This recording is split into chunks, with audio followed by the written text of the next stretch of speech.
organize training sessions and practice exercises correctly. I have already mentioned several times that training sessions should be short. If we're talking about a 2-month-old puppy, then exercises shouldn't exceed 7 to 10 minutes. At 4 months, the sessions shouldn't last longer than 15 to 20 minutes. So, the most important thing is to not overwork. Our puppy needs to finish work when it still wants to work. It's better to leave the table a bit hungry.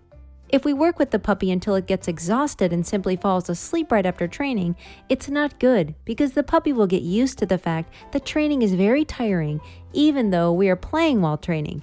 That's why it's better to train more often, but in shorter sessions.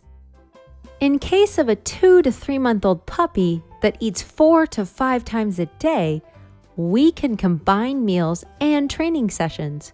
First, we train the puppy, and then we'll put whatever treats are left into the bowl after the session for the puppy to finish.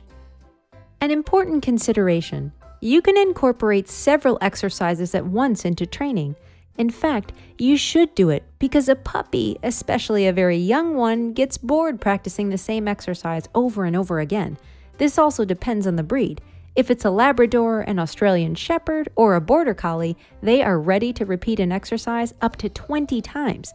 But if we're working with a landrace breed like Huskies, Malamutes, Shiba Inus, Akitas, Basenjis, and so on, they won't repeat one exercise more than 3 to 4 times because they will get bored. Same applies for terriers. That's why it's better to do one exercise, repeat it 3 to 4 times, and then move on to another exercise. At the end of the training session, you can come back to an exercise you have already done at the beginning. It is important that you genuinely enjoy training. Both parties, the dog and the owner, should be enjoying the process of training. If something happens, you come home tired, you have a headache, your boss has yelled at you, someone stepped on your foot on a bus, the kids brought bad grades home from school, and everything is horrible. Don't train your puppy on such a day. It's better to take a break, a time out. It's okay if a puppy misses training once or twice. The most important thing is that both parties enjoy the training session. And if you have a headache and are in a terrible mood, your anxiety levels may be much higher. And if during the session, the puppy makes a mistake that you wouldn't even pay attention to in a normal situation, you could easily get mad. Moreover, mistakes are a totally normal element of any training process, any training session. I love mistakes, and I don't trust dogs that never make mistakes while being trained, because sooner or later, the mistakes will show, and it's better for the puppy to make them during training so that you understand the way your dog thinks and which steps are challenging for it. That way, you'll be able to organize the training according to what you can see. So, if today you are angry, you have a migraine, and the kids don't behave, take a little break, give the puppy some food, go for a walk. You'll train tomorrow when nothing hurts and everything is all right. How do you practice commands?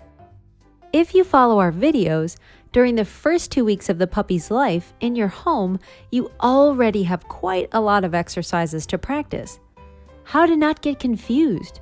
How to make sure you go through all the exercises during the course of the day. I recommend using a card system. You can make paper cards yourself or take a deck of pre-made ones and write one game or one exercise on each one. Say you already have 20 or 30. You know you need to practice each one of them at least once during the course of the day. You take all your cards and put them into a deck.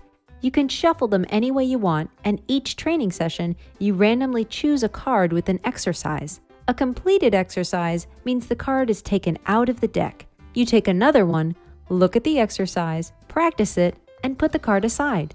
If you can see that during the training, the puppy shows no progress and doesn't seem to remember the exercise, put the card back into the deck. That way, you'll be able to come back to the exercise one more time. Don't be afraid of your deck becoming huge. You'll remove some cards from it because at a certain moment, you won't want to have to practice them anymore. For example, we talked about an attention marker for our first sessions.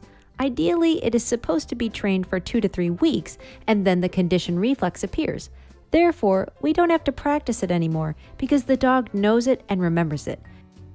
We can train the dog's reaction to its name during the first week, but then we can take the card out of our deck because the dog already remembers its name, and so on.